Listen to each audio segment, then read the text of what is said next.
is Dan Dawson, and you're listening to Josh's Dartistry.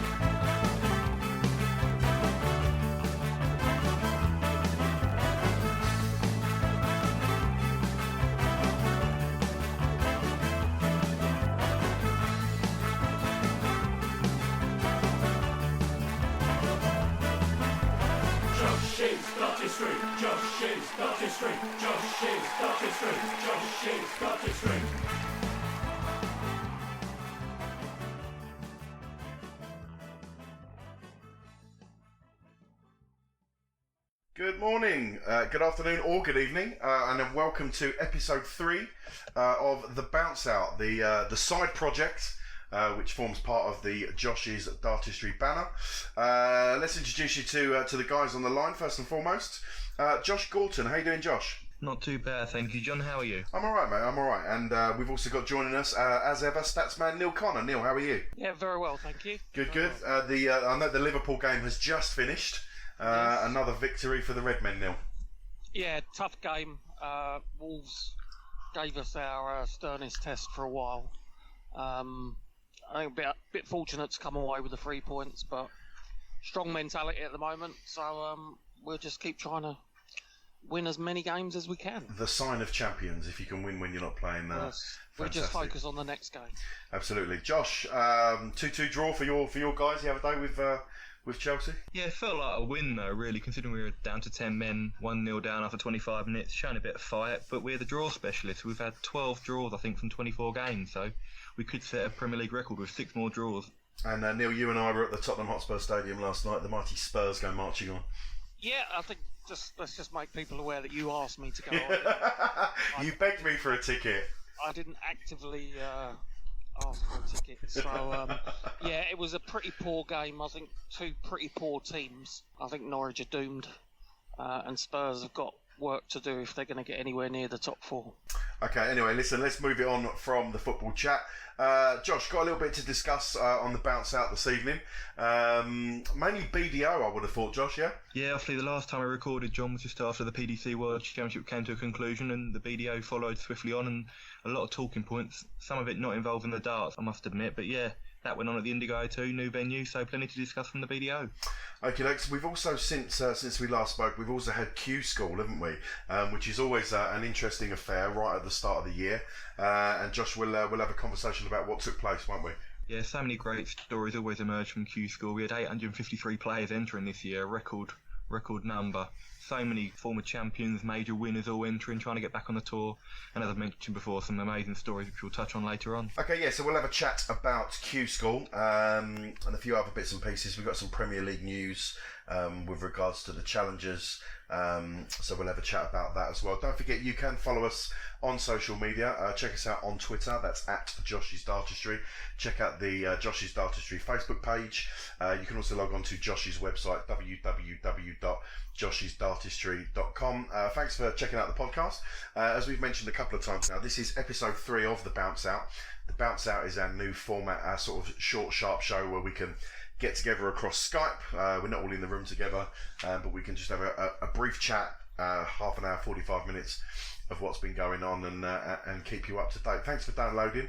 We do appreciate it. You can check us out on all your usual good podcast providers, Apple, Spotify, Spreaker. Spreaker or Stitcher? I always get mixed up. Stitcher. I think both. Either way, check it out, and thanks for being on board.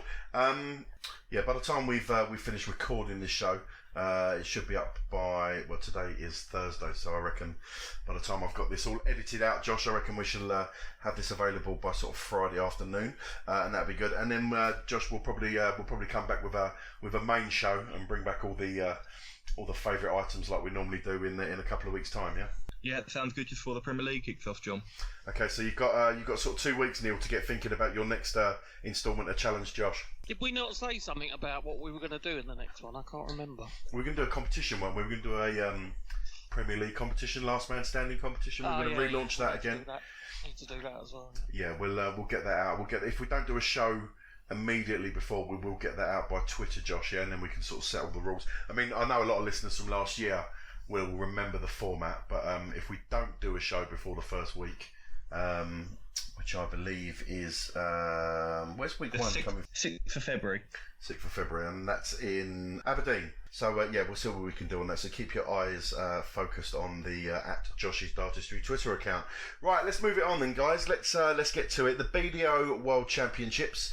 I managed to catch quite a lot of this. I know you two did as well, because we were quite active and talking about it quite a lot on our WhatsApp group. But Josh, give us a roundup of what happened, my friend. Okay, and then John. Well, we had a bit of history at the World Championship in the PDC with Peter Wright becoming the oldest first-time winner, and we saw the same in the BDO with Wayne Warren at the age of 57 winning his first world title. Now, talking through his route to the final, he had Justin Thompson, Australian qualifier first round, came through that in quite a scrappy game 3-2. Beat Andy Hamilton 4-1 in the second round. Now, Andy, we all know, is a former PDC world finalist. That was a good game. Andy averaged over 95, but doubles cost him, and Wayne finished really well, 4-ton plus finishes and won 4-1. Defeated Dutchman Chris Lamb 5-3 in the quarterfinals. That set up a semi-final clash against Scott Mitchell, the 2015 champion, who knocked out the two-time world champion Scott Waits in the quarterfinals. But Scott Mitchell had about 12 hours rest before he had to play his semi-final match, and that, I think, cost him, and Wayne won 6-3. And that set up a final against Jim Williams, another Welshman, the second seed. He was a bookmaker's favourite going into the tournament, Jim, but Wayne's experience paid dividends, and he ran out a 7-4 winner to win the title and pick up a paltry £23,000, which is £77,000 down on last year's prize fund, which is remarkable.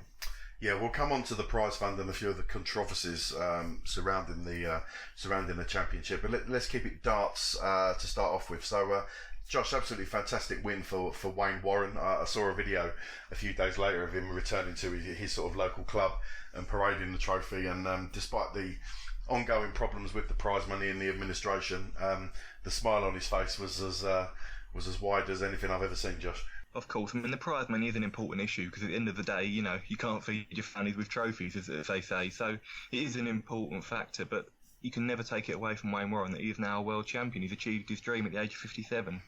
And I think darts is just testament to the fact that you're never too old to achieve your dream. So great story. He played really well throughout the week, and I'm really pleased for him.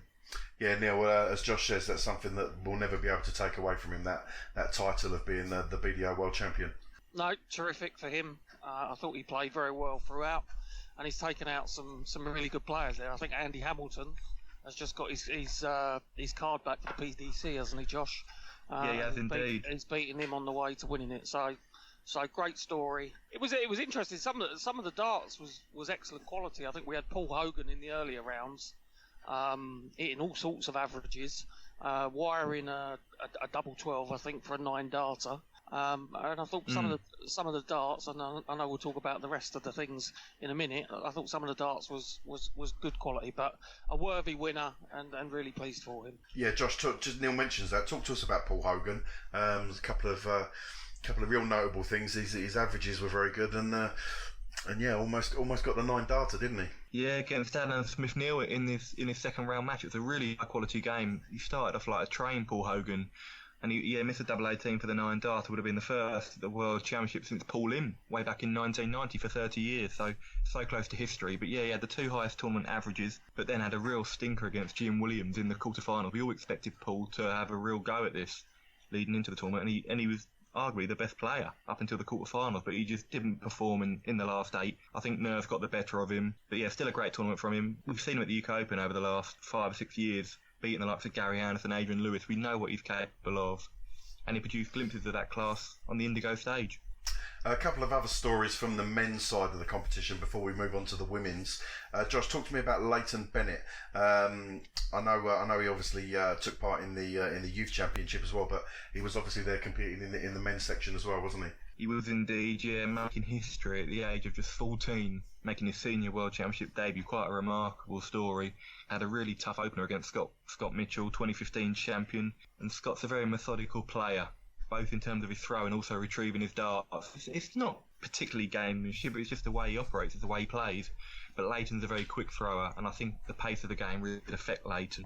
He played okay in patches, not what we know he's capable of, but forget the averages for a minute, just to be up on that stage at the age of 14 is a remarkable feat, a remarkable achievement, and he'll learn from this experience. He'll take so much from this, and he'll be a better player for it. I did see Leighton getting a few pelters on social media, Neil, about the way he sort of celebrated, his arrows, and when he hit good scores, he was almost sort of Gerwyn Price-like, turning to the crowd and celebrating. And for a 14-year-old kid to be getting pelters on social media, I thought it was a bit harsh. I thought, go on, lads, good on you. Exactly, and I think we've spoken before about the need for characters in the game. And let's be honest, I think at the BDO you tend to see a more I don't know if somber's the right word, atmosphere around on the stage, and I think good on him. And I think for him to have that confidence and him to be euphoric at certain points of the game, I think is good. It shows he's confident. But as you say, there's no need for a 14-year-old to be given the pelters that he was on social media. Okay, let's move on to the ladies' game. Mikuru Suzuki, I'm sure most people listening know, obviously picked up the title, Josh. But just looking at her road to the final, Josh, she certainly didn't have it easy, did she? Maria O'Brien, one of the best players in the game at the moment. Anastasia obviously has got so much pedigree. Bo Greaves, who is the Leighton Bennett of the ladies' game, if you like, the young up-and-comer who seems to be on fire everywhere she goes. And then, of course, the legendary Lisa Ashton in the final. It was a really good performance from Suzuki, wasn't it, Josh? 100%, yeah. 8 games at the World Championship now, John, and 8 wins. I mean, it's not a bad record, is it? But, yeah, you mentioned Maria O'Brien. Mikuru Suzuki faced Maria O'Brien in the semi-finals last year, so that was a real tough opener. Maria O'Brien won the first set, played really well. Suzuki had to show her class to come back and win that. Anastasia game was a little bit scrappy, neither performed to their potential. In the semi-final, she took on Bo Greaves, just 16 years old. She was actually 15 when the tournament began. She turned 16 when she played her quarter-final match. But yeah, such maturity, great temperament Bo displayed, really high scorer as well. It was a great semi-final match. I think the break interrupted Bo's rhythm a little bit. It was 1-1. She had the momentum, had to go off stage, and Mikuru came back and won. And then the final was quite puzzling because Lisa had a slightly higher average, also the slightly better doubles percentage, but Mikuru ran out a 3-0 winner. But that is the set play format. It's all about timing. There was little to choose between the pair. I think 2 of the sets went to dead and leg. But Mikuru was almost James Wade-like in her timing. The big moments when she really needed to produce the best start, she did so. Some really good finishes. Lisa just let herself down in the decisive moments of that final. But yeah, what an achievement for Mikuru to retain her title. She was an heading into last year's tournament. We all know who she is now. Neil, Mikuru Suzuki picking up the title. Obviously, we didn't have Fallon Sherrock in the competition for reasons that we discussed on our last show. But Mikuru using that experience that she gained at the PDC on the big stage to take that into the BDO and win the title. Yeah, I thought that experience at the PDC World Championships has stood her in good stead. We were there that night when she played James Richardson, and it was a close game. So she's a very talented player, and I think what we've seen, and I think what's been confirmed during both World Championships and at Q School is that the ladies are very much able now to compete at the very top level. I think we've seen Fallon Sherrock obviously do it at the World Championships. We've seen Suzuki repeat her feat at the BDO World Championships, and we'll come on to talk about Lisa Ashton at Q School shortly. So I think if you look back a year as to where the ladies' game was, it was obviously doing very well, but both ladies that entered the 2019 PDC World Championship went out in the first round. I think what we're seeing now is an advancement on that, where we've had Sherrock have a great run, and we've now got someone qualifying at Q School as well. So really positive for the ladies' game. One concern I have is for the BDO ladies, because obviously they've lost Fallon. Have they lost Fallon, Josh? Is it? Well, there's nothing stopping her competing on the BDO circuit still, because obviously she hasn't got a PDC tour card, which we'll come on to. But yeah, whether she'll want to compete on the BDO, having pulled out, whether she'll want to go back or whether she'll be welcome back is another question. Yeah. So as I say, I think the women's game is going from strength to strength with Fallon, Mikuru, and Lisa spearheading that. Okay, that's the darts and the positive. stuff out of the way. I thought it was a very good competition, high quality darts, and thoroughly enjoyed that. Let's just have a look at some of the controversial and debatable issues. Josh, let's first talk about the venue, the ticket sales, and the production. In terms of the venue, I think the response and the comments I saw from players and fans alike were very positive about the venue. I mean, the Lakeside is an iconic darting venue, and I think a lot of fans went to the Lakeside purposely for a holiday, if you like. It was a kind of darting sabbatical, but I think the venue apparently was very modern.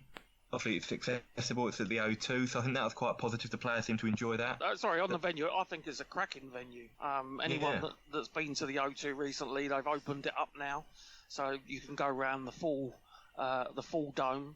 It's thriving with shops, cinemas, restaurants, and the Indigo is a nice nightclub there, which is it's in a very nice part of town. So as a venue, I think it's superb. As you say though, Josh, you're coming on to talk about the prize money. Yeah, and what you mentioned there, Neil, it's a good point about the venue. Maybe it's the timing of the venue change, which wasn't so good, considering the uncertainty surrounding the BDO at the moment, the failure to get sponsorship, uprooting and leaving the Lakeside. Yeah, and I think that's what surprises me a little bit. If they are financially having issues, the Indigo at the O2 is certainly not one of the cheaper places that you're going to find for this. And I'm fairly certain. I don't know what the deal is with the Lakeside, but quite a lot of money would have been paid for the venue at the O2. No, of course, and I think the issue they have at the BDO World Championship is it's not a new issue, but you've had the PDC World Championship just a week before. It's just after Christmas. Money can be tight, so the weekends were well attended, I think both weekends. But during the midweek session, particularly the afternoon sessions, the crowd were very sparse, and it didn't look good from a production point of view, and or even a ticket sales point of view. And I think that's quite demoralising for the players. It's meant to be the pinnacle of their year, the World Championship, and they're playing in front of 30 or 40 people in some cases. It looked like from watching the TV. I saw one game, Martin Kleermacher against Gino Voss. It was hardly anyone there, so it's just really demoralising for the players. It's interesting what you say about the venue, Josh. After the tournament. Des Jacklin getting quite a lot of criticism, and there was a story floating around regarding, if Des was to go, whether he left himself or if he was pushed, who would take over. And I think Martin Adams, Wolfie, threw his hat into the ring a little bit and was discussing, the things that he felt the BDO needed to do to get back on track. And one of the things he mentioned was taking the World Championships back to the Lakeside. So I think it's a bit of a split. I think it is, yeah, and who knows? I mean, the Lakeside, as I mentioned, a lot of people used to go to the Lakeside just for that week to, it was kind of like a traditional trip for them, a traditional outing, and I think they lost a few die-hard fans in their move to the Indigo too. But it's about modernising and moving with the times. I don't think it's the new venue, it's maybe the timing of the new venue that didn't come at a good time for the BDO, but I think the bigger issues surrounding the tournament were obviously the prize fund, which we'll touch on very short, and also the production. They had a very good commentary team. Matt Smith was leading the broadcast. He was a wonderful broadcaster. We had the likes of Paul Nicholson, John Gwynn, John Rawlin, and Tony O'Shea on commentary, who did a terrific job. But the production of the event, I thought, was really quite poor. The on-screen graphics were consistently wrong. The scoreboard was always malfunctioning, and it just looked quite unprofessional. I think the commentary team must have been quite deflated because you're putting your heart and soul into it. They're all professional, very good at what they do, and the production let it down, I think, a little bit. It's funny, with the on-screen graphics, they're doing the photos of the players and they're getting the players wrong on screen, but they're also getting it wrong on Twitter. Yeah, well, I think some of it was I think, for the preliminary games where, the seeded players had a bye to the first or second round, if you like, and they weren't bothering to update the winner of the preliminary match for the first round. So I think it was I can't remember what game it was, but one of the opponents, I think it might have been Adam Smith-Neal, who was playing Paul Hogan or Brian Roman. But rather than taking out Brian Roman's name after he lost, they just kept it in. It just looked really quite unprofessional. Okay, Josh, let's get on to the main controversial talking point, the prize money. Tell us what happened through that, mate. During the end of the PDC World Championship, actually, we heard rumour confirmed that Des Jacklin had written to the BDO players competing in the World Championship saying the prize fund would be reduced somewhat. He didn't specify figures, he said it would be reduced somewhat. There were a lot of rumours saying the men's prize fund would be reduced to £50,000 for the winner, which is obviously slashed by 50%. But it turned out in the end that Wayne Warren, for winning his world title, got just £23,000, which is £77,000 down on Glenn Durrant's what he pocketed last year. And the amazing thing is, it's actually less than Phil Taylor got for winning his first world title way back in 1990. It was the lowest winner's prize since 1989. The runner-up, Jim Williams, got £10,000. The semi-finalist got £5,000. The quarter-finalist got £4,000. If you got to the last 16, it was £3,000. Last 32, £2,000. If you lost in the prelims, you just get £1,000. So really disappointing prize fund, reduced by 57% from last year in total. So a massive reduction. And Neil, it's not just about the amounts that have gone down massively. That's bad enough. But people aren't being told until 5, 6, 7 days after the tournament has finished what they're actually going to be presented with. Yeah. So I think these players play in this tournament to win the darts. I don't think the prize money is top of the agenda. It's obviously winning the tournament that is, but the lack of transparency around the prize fund is shocking, and it's unfair. So some of these players will be sponsored, and the money side of it won't be an issue, but for some, the money will be an issue. And if you go to work, you want to know how much money you're potentially going to earn, and to find out, as you say, a few days after is just unacceptable. I noticed, Josh, on the BDO Facebook page, they're advertising the Torremolinos Open, and players can register for that now, and it's £495 excluding your flights to register for that tournament. Do you fancy us entering you into that? Well, I might win it. I think I'll be the only one entering it, John. I'll tell you what, it's a nice place, Torremolinos.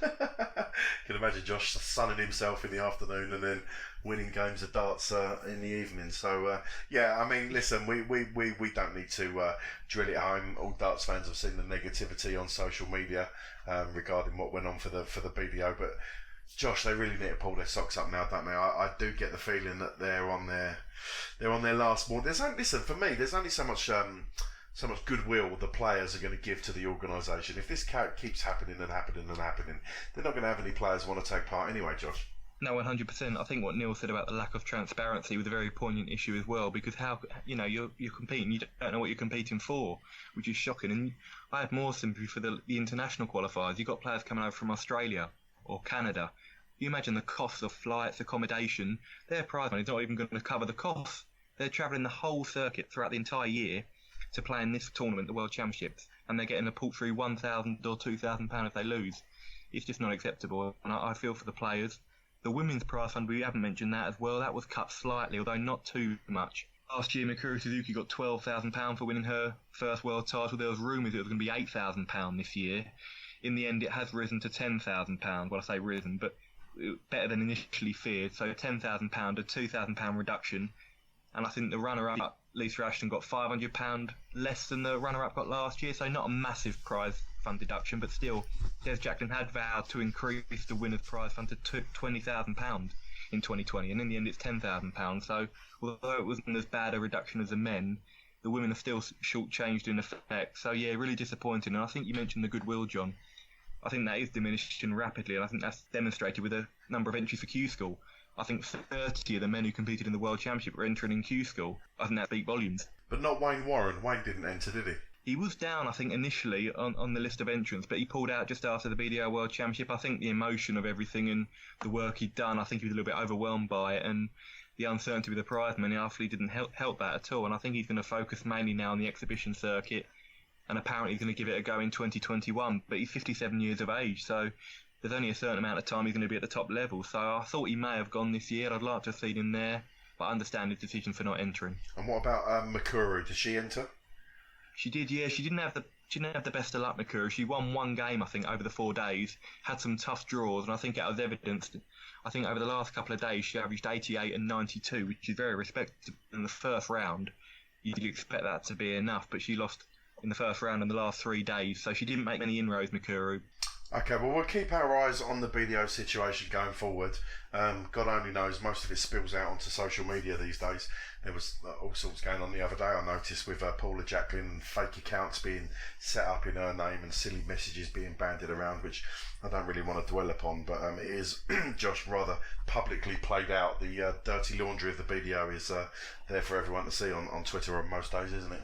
Yeah, it's a difficult situation. I think the account that was set up was quite disgusting, and I think Paula Jacqueline, it was a message pretending to be Paula Jacqueline commenting about Lisa Ashton, and Paula and Lisa are very good friends, so I knew as soon as I saw that message it was from a fake account, but it's the last thing they need, and it's just, more bad publicity for the BDO. Josh, just before we move away from the BDO championships, Keane Barry, 17-year-old Barry, became youth champion, didn't he? Yeah, he won the JDC World Championship in December, appeared at the PDC World Championship, lost to Vincent van der Vault in the first round 3-0, but played really well, Keane, averaged over 90 in that, and he played very well against Leighton Bennett, 17-year-old against a 14-year-old, two amazing talents who I think will have massive futures in the game. It was probably closer than the scoreline suggested. It was 3-0 in sets to Keane Barry. It was 9-5 in legs. Just as I mentioned with the women's final between Mikuru and Lisa, that was also 9-5 in legs. Keane just won the bigger moments of that contest, but really enjoyed that. Two great players, play at electric pace. It was great to watch. And Josh, also nice to see some familiar faces in the crowd at the BDO. I think we saw Wayne Mardle there, Rod Studd I think I saw in the crowd, friend of the show. Oki Balboa, I noticed in the audience, and well supported from some names, from in and around the PDC as well. 100%. I mean, it's the whole darting community, isn't it? And the vast majority of PDC players started in the BDO. You only have to look at the PDC's top 10 now, and I think 80% of those were initially BDO players. I saw Gerwin Price was there a couple of days, Dave Chisnell was there, so yeah, it's great to see them supporting their colleagues in the BDO.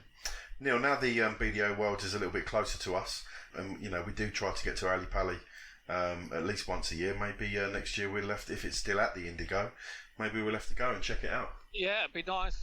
It's one tube stop from my work, so I'm more than happy to meet you there and go and see how it is. Well, Josh has said we can buy the tickets and put them on the Josh's Dartistry company expense account. Expense account, yeah.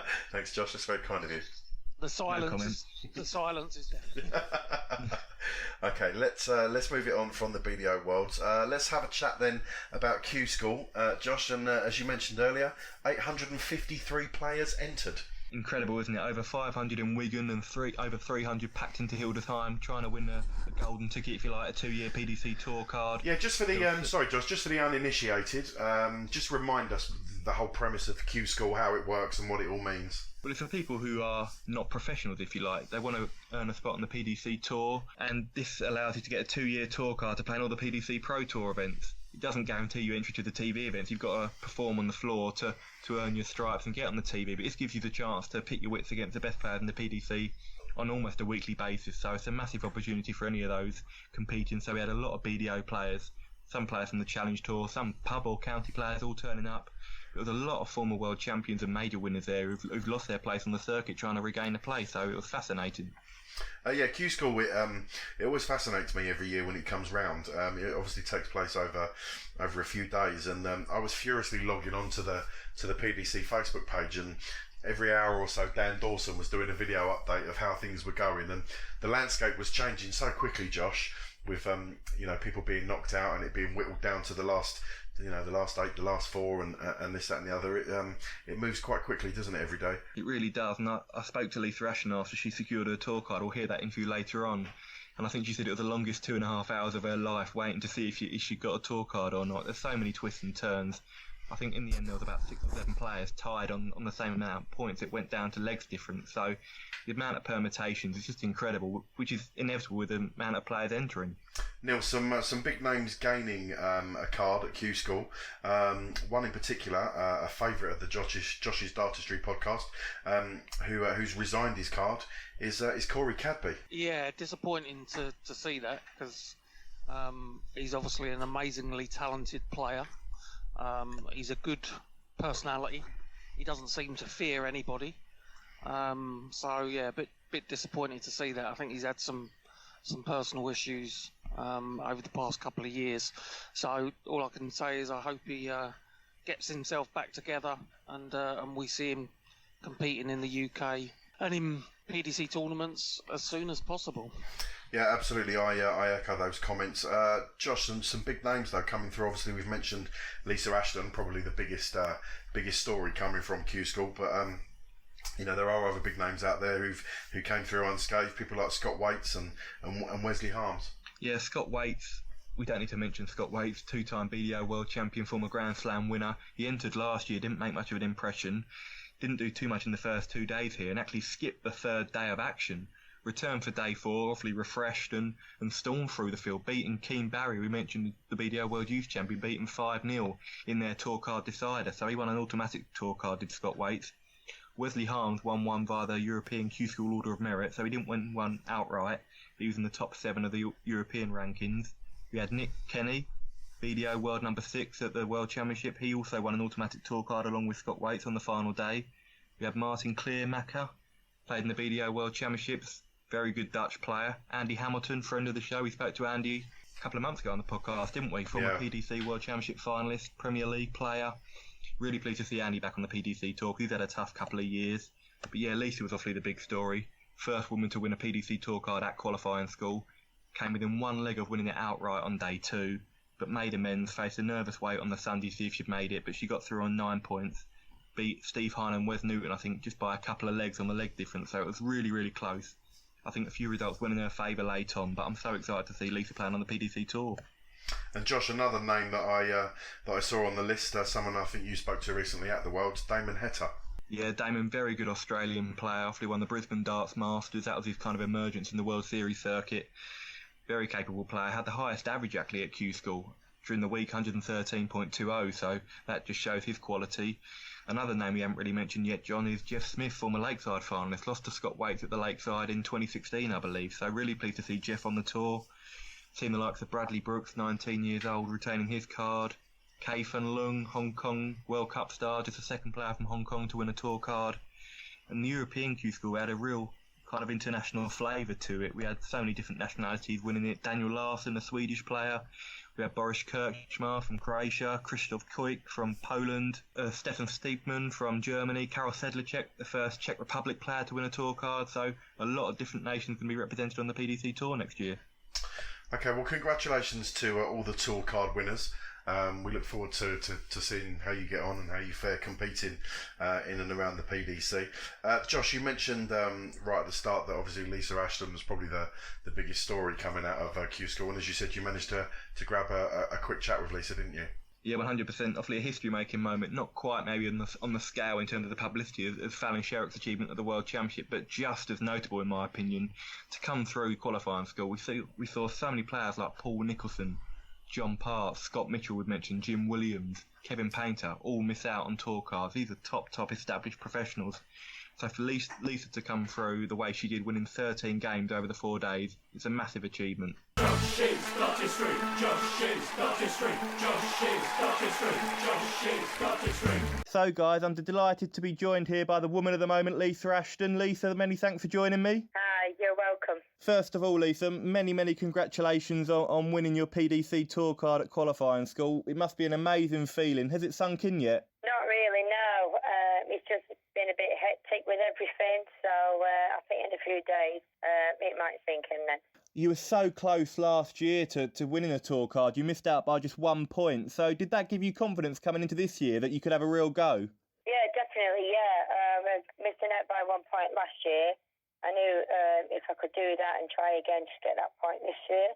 And then we're missing out on Tuesday by 1 leg. So I knew then I just had 2 more days to go to just take that confidence into the next 2 days. I mean, you're one of the most successful players of all time in the women's game, winning 4 world titles. But where does this achievement rank, winning the tour card? It must be right up there, surely. Oh, yeah, definitely, yeah. To be the first lady to get a tour card and definitely to be a new chapter to go into the PDC tournament. So, yeah, it's definitely right up there with my World Championship. Was it quite tough? You mentioned there reaching the final on the second day. Was it quite tough considering you were 1 leg away from winning an automatic card to then having to start again almost Saturday, Sunday? You know, you were so close yet so far almost. Definitely, yeah. I was just so chuffed I got there. But yeah, to just get one leg away, as I was 1 point last year, 1 leg away on Tuesday, but I just thought to myself, look, if I can do it that day, surely I can do it another day. And then it puts me with loads of points. So I just thought, look, 2 more good days and you should definitely get a tour card. And you had a nervous wait, didn't you? Because you got to the second round on Sunday, and then it was just a case of looking at all the permutations, seeing if you were going to make it. What were your emotions on Sunday? Were you aware of what needed to happen for you to get a tour card? I knew I had to rest in a lot of the other games, and people were saying to me, like, oh, yes, you're there. Oh, I don't know this. And I just said to everybody, look, don't tell me. I'm just going to carry on supporting the rest of the guys who I'm with, and just tell me at the end if it's really yes or no, because it was the longest 2.5 hours of my life, I think, of waiting to see how I got through or not. No, I can imagine. But it's been an amazing couple of months for women's darts. Firstly, with Fallon Sherrock and her performances at Ali Pally, and now you getting a tour card. Do you feel like women's darts is in the strongest place it's ever been? Definitely, yeah. And there's plenty more to go. Yeah, for Fallon doing, like you said, at the World Champs, me getting a tour card, it just shows how high the ladies' game is improving and still improving. We're slowly coming through now, and ladies' darts is in the best place ever. It's just put ladies' darts on the top as well as darts in general. No, of course. And do you think that the success of yourself and Fallon and even Mikuru retaining her title, do you think it could inspire a new generation of women's players? Yeah, definitely. It's inspiring them all. It is like this year. With Q School, we have 16 ladies enter this year. Yeah. That's double from last year. So hopefully, with me getting a card through, Fallon's opened the door in the World Champs. I've opened it on Q School. Mikuru's opened it. She only missed out by 1 double in the championships too. So it's just opened the doors and show more ladies can enter. It does work, and we can get through. So hopefully, it inspires more to enter, and they can get through like I did. Absolutely. And Rod Studd, I spoke to him for Sky Sports the other day, and Rod was quite passionate. He wants a PDC Women's Tour to be introduced, where there's maybe 8 or 16 of the best women given, say, 4 or 5 events each year with a good prize fund. Would that be something you'd support? Oh, definitely, yeah. I think a lot of the ladies would, yeah, because that's what we're fighting for. To see if the PDC are interested. They are taking note now. We just hopefully, in time to come, they will do a ladies' tour, and definitely we would all be interested in it. No, of course, and obviously joining the PDC now, that brings an end for now with your time with the BDO. What do you make of what's happening with the BDO at the moment? There's quite a lot of uncertainty surrounding the prize money, and it's quite a worrying time, isn't it, for the BDO? It is, definitely, yeah.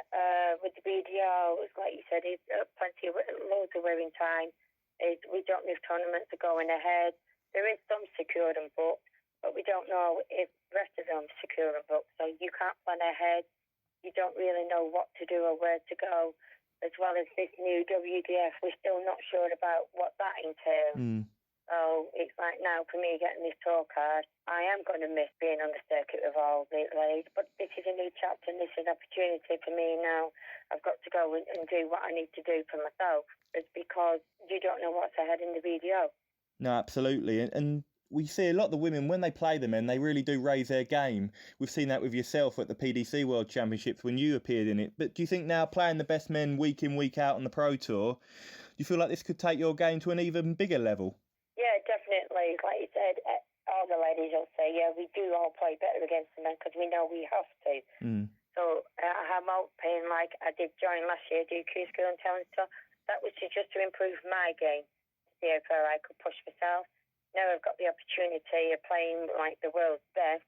You see if I can raise my game even more now, which I know I have to. So now it's just to see how I can do and improve on my game, and hopefully it helps me improve a lot more. And just finally, Lisa, you're now secured awfully a spot on the Pro Tour until the end of 2021, so you've got 2 years to have a real crack at it. Are you setting yourself any targets, or are you taking it one game, one tournament at a time? I think it's just tournament at a time, just to settle in, because it's a new, different thing for me from what I'm used to. But yeah, I've got to tell myself I'm hoping I can try getting to the World Championships, hopefully, through the tour card, so then it will put like 3 ladies in it. Makes the opportunity that the 2 others qualify, and I can qualify through my tour card. Of course, I mean, that'll be brilliant. But we wish you all the very best of luck, Lisa. Congratulations again on winning the tour card, and I really look forward to following your progress on the PDC over the next 2 years. Thank you. Cheers, thank you very much. Josh's Dartistry, Josh's Dartistry, Josh's Dartistry, Josh's Dartistry. Well, there you go, folks. Hot off the press, Josh's interview with Lisa Ashton. Many congratulations to Lisa, and of course, thanks for taking the time to come on the show and have a chat with Josh. Josh, Lisa mentioned in there that it's probably come at the right time for her with the uncertainty that's currently surrounds the BDO game. Exactly. I mean, the BDO, there's been quite rumours about the WDF, the World Darts Federation. They've apparently been in talks with the PDC, so we'll have to keep an eye on that. Apparently, they've announced 2 events for the World Masters and World Championship style events. So the players aren't really sure, what to do at the moment. There's so much uncertainty whether tournaments will go ahead or not. So for Lisa, this is just a perfect time for the new chapter for her. It's going to be a real challenge. She knows it's going to be a real step up. She's playing the best of the best in the PDC now over the next couple of years. But she's proven that she does raise her game against the men. She showed that at the World Championship a couple of years ago against Jan Decker. Averaged 107 in the first set. She's got the game, she's got the scoring power. And now we'll see if she can raise her game and add that consistency, because we've seen it in the women's circuit. She's dominated the women's circuit, winning 4 world titles over the last 7 years. And I think she's got the pedigree to have a real good shot at the PDC. Yeah, we're all looking forward to seeing how she gets on. Neil, I thought... I don't know if you saw it, there was a little bit of criticism aimed towards the PDC when Q School had finished. Obviously, Fallon's been invited to take part in the World Series events. She does so without a tour card, obviously, but that's not needed to get an invite into these World Series events. But a lot of people suggesting that, is Lisa now going to be added to all of the World Series events, because Fallon has been already, and a few pelters headed the PDC's way, and I don't think the PDC could have predicted that Lisa would have got a tour card, but some strange feedback. Yeah, I think the fact that the ladies' game is hitting new heights, the PDC obviously want to cash in on that, because it's something new. So I think they wanted to take advantage of Fallon's success at the World Championships and give her a place. And it's been quickly followed up by Lisa Ashton getting her tour card. So, yeah, I mean, there's 2 things in quick succession that they maybe didn't expect. I think personally that this is now going to be the norm, and we're going to get ladies competing at the top of the game along with the men. Do I think Lisa will now be added? No, I think, Fallon was the first to really make that big jump, and she's been rewarded for that. But Lisa's now got a tour card, and she can compete at all these events where hopefully she can do well and get herself a decent position on the ranking. See, guys, if they'd have adopted my idea with regards to the challenges for the Premier League and not announced it just yet, we could have added Lisa Ashton into the lineup, couldn't we, Josh? Well, you've revised your lineup so much, John. I think there are 18 different editions of it, so that'll be number 19. I had to juggle it around so I could include Ted Hankey. Oh my word.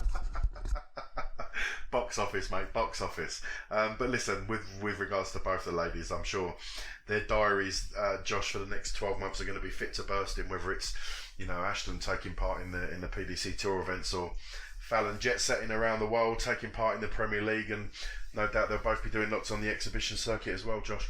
100%. We'll see him, Raymond van Barneveld and Phil Talley. They're doing an Icons of Darts tour this year, kind of renewing their rivalry, and I think Fallon's been added to about 4 or 5 of those dates. She'll be playing before them, so it's a great opportunity for Fallon as well. She deserves it, as Neil said. She was the first to really make the breakthrough. And yes, Lisa's achievement is just as good. In my opinion, I don't want to see them compared. They're both brilliant achievements in their own right, and they should both deserve the credit for it. But obviously, Fallon's, it's inevitable really that it's at the World Championship. It's the biggest stage in the world, so it's going to get the publicity. That's why it attracted the national interest. With all due respect at Q School, it's behind closed doors. It doesn't mean the achievement's any less significant, but it's inevitable that the publicity is going to be bigger for the World Championship. Josh, I'm glad you mentioned Raymond van Barneveld then. You just jogged my memory. Read a report, I think it was yesterday, with regards to Barney. He spoke to someone and said that, he kind of half regrets the interview that he did straight after his game. I think he called it his silly interview with Sky Sports. Yeah, he spoke to Phil Bars from Live Darts. Really good interview that. That was at the Icons of Darts event on last Friday, I believe, in Cardiff, where Raymond and Phil met. I think it's inevitable, isn't it? When you've just lost a game like that, it's his 35 years he's been at the top, Raymond, and bowing out like that, it was going to be an emotional occasion for him. And he said he probably thinks he shouldn't have been interviewed. Whether or not it was his decision, I don't know. But on reflection, we all said it was a little bit disappointing the way he spoke. But he's a winner, and I think you're not going to walk out having just lost a game like that, be smiling ear to ear. You're going to be hurt. You're going to be emotional, and that's why he ended up retiring because he said he couldn't take the pain of defeat anymore. So I'm glad to see him in a better place and smiling again. I think he'll have a great time on the exhibition circuit with Phil.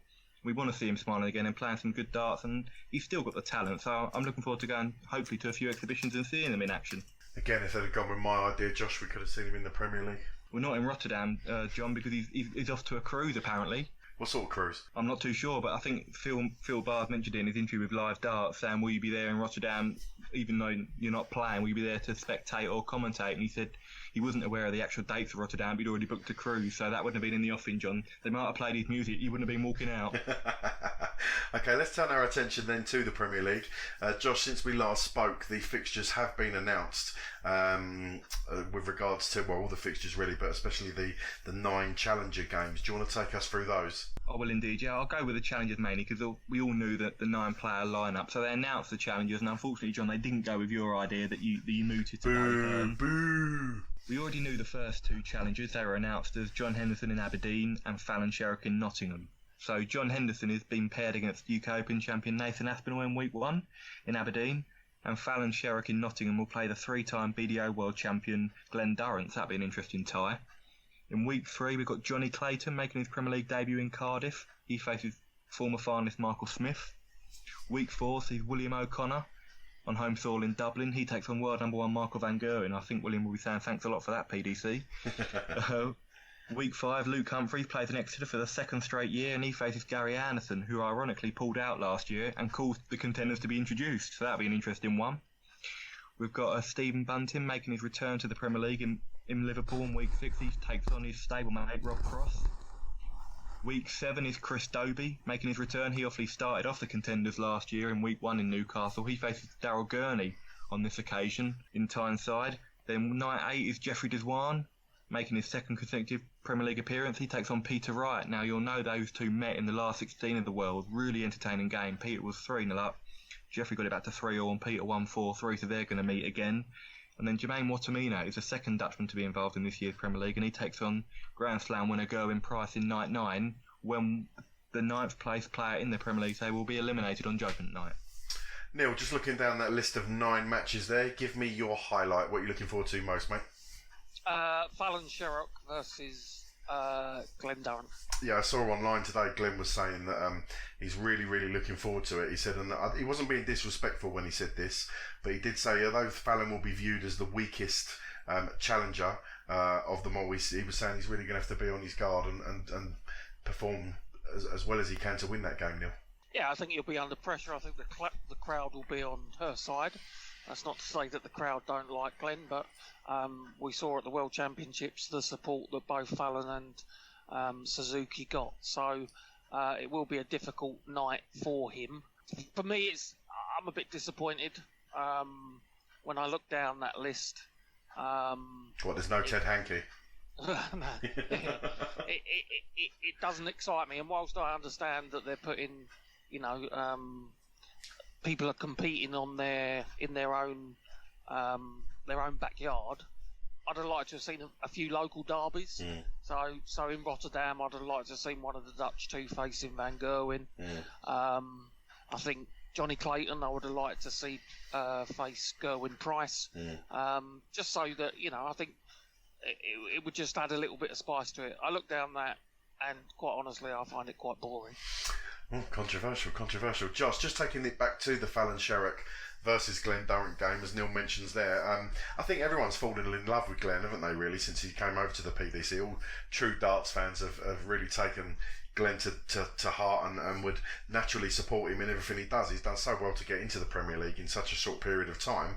But it will be an odd one, won't it? Because I think I agree with Neil. I suspect that Fallon will have the lion's share of the support in the arena that night.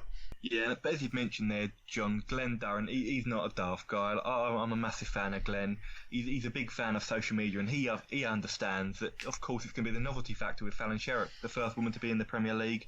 She's going to get the support, but he knows it's not going to be personal, and he just needs to kind of rise above it and focus on his game. Of course, there'll be pressure and there'll be publicity surrounding it, and there'll be nerves, I think for Glenn it's important for him to start well. If he can open up an early lead, get on top and get into his rhythm, I think he'll be fine. But if Fallon starts well and gets an early lead, the crowd will become more involved, more vocal, and that's when it could get a little bit awkward for Glenn. So I think the start of that match is going to be really, really important. Highlight for me, Josh, I'm particularly looking forward to Stephen Bunting taking on Rob Cross. Great to have Stephen back in and amongst the mix of a big tournament like the Premier League. And he's come off the back of a pretty good 12 months, Stephen, hasn't he, Josh? Yeah, he's shown real signs of resurgence. He had a disappointing end to the World Championship, lost to Marco van Gerwen, didn't really do himself justice, but I think in the months prior to that he played some of the best darts he's thrown since he joined the PDC, Stephen, and he played Rob Cross in the quarterfinals of the World Match Play. A cracking game it was. Stephen threatened an amazing fight back, in the end just lost out, so they'll be renewing their rivalry. They're both good friends, they're stablemates at Nevada as well, so that should be a good one. But the pick for me, John, I've got to say, is Luke Humphries against Gary Anderson.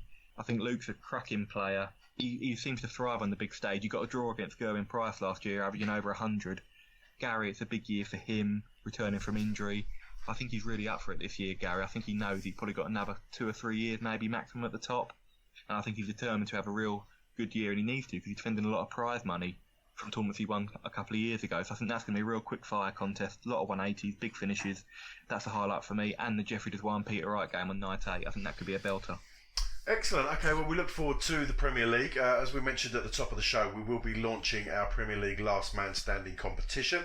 We'll either announce the details of that in our next full Josh's Dartistry podcast show, or if we don't do one, I'm pretty sure we will, but if we don't manage to get one done before the start of the Prem, we'll announce all of the details on Twitter.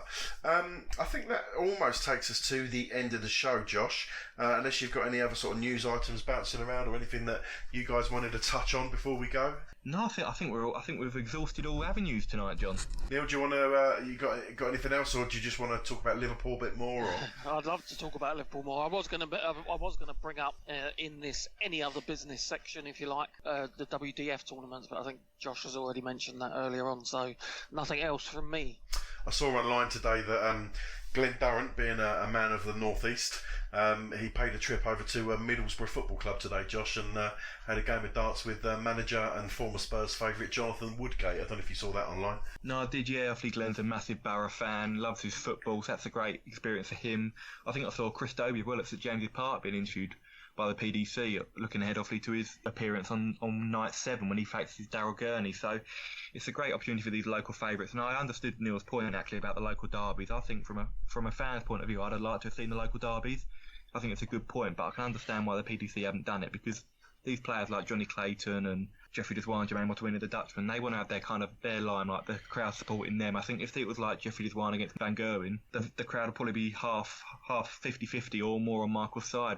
And the same if Johnny Clayton played Gerwin Price in Cardiff. So I think for the local favourites, it's going to be great to have the crowd all behind them, supporting them. Okay, good. Well, we look forward to all of that. I think that neatly wraps up the show for us. Stay tuned to social media. Check out the Josh's Dartistry Twitter account, as I mentioned, at Josh's Dartistry. This podcast should be dropping into your inbox in the next 24 hours, probably Friday afternoon, Friday evening, if Josh has got time to upload it. I'm sure he has. And thanks for tuning in. Thanks for listening to the show. Do spread the word. Any darts fans that you know who perhaps haven't heard of the show, let them know. Tell them all about the Josh's Dartistry podcast and get them involved. Gentlemen, thank you very much. Neil, thanks for your time. Thank you very much. And Josh, thank you, buddy. Thank you, John. Always a pleasure. And we'll see you all next time.